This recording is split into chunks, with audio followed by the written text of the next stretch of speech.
खूप लोकांचा प्रश्न असतो की बा आम्ही काही सर्टन ट्रान्झॅक्शन करू तर ते डिपार्टमेंटला माहीत पडेल का, किंवा डिपार्टमेंटला ती गोष्ट माहीत कशी पडेल. तर खूप सिंपल गोष्ट आहे, आजकाल कोणी ट्रान्झॅक्शन कॅशमध्ये करत नाही.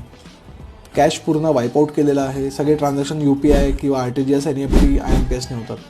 आणि जर का तुम्ही तुमच्या अकाउंटमध्ये सर्टन लिमिटच्या वरती ट्रान्झॅक्शन करत आहे, कॅश डिपॉझिट सर्टन लिमिटच्या वरती आहे, कॅश विड्रॉल सर्टन लिमिटच्या वरती आहे, तर त्या सगळ्या गोष्टी तुमच्या बँकरला, डिपार्टमेंटला रिपोर्ट करायच्या आहे SFTमध्ये.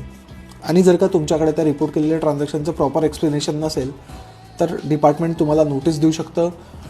आणि जर का ती अनएक्सप्लेन्ड इन्कम आहे तर तुमच्या त्या अनएक्सप्लेन्ड इन्कमच्या 80% पर्यंत तुम्हाला टॅक्स लागू शकतो. त्याच्यामुळे काळजी घ्या. आणि याचा अर्थ हे नाही की बा तुम्ही घाबरून जाल की बा मी ट्रान्झॅक्शनच नाही करत अकाउंटमधून. तुम्ही जे ट्रान्झॅक्शन करत आहे त्याच्यासाठी लेजिबल कंप्लायन्सेस आणि लेजिबल बिझनेस रजिस्ट्रेशन आणि रिक्वायर्ड रजिस्ट्रेशन तुमच्याकडे असले पाहिजे. आता तुमच्या अकाउंटमध्ये दुबईमधून एकदम 2-2.5 करोड रुपये येतात आहे आणि तुमच्याकडे त्याच्याबद्दल काहीच एक्सप्लेनेशन नाही किंवा काहीच रजिस्ट्रेशन नाही, तर तुमचं अकाउंट फ्लॅग होईल आणि तुमचं अकाउंट ब्लॉकसुद्धा होईल. पण जर का तुम्ही इम्पोर्ट एक्सपोर्टचा बिझनेस करत आहे, तुमच्याकडे प्रॉपर लायसन्स आहे आणि त्या लायसन्सच्या थ्रू तुम्ही बिझनेस केला आहे, तुमचा माल दुबईला एक्सपोर्ट झाला आणि त्याच्या थ्रू तुम्हाला पैसे येतात आहे, तर इट्स ओके ना, तुमचं अकाउंट काही फ्लॅग होणार नाही किंवा ब्लॉक होणार नाही.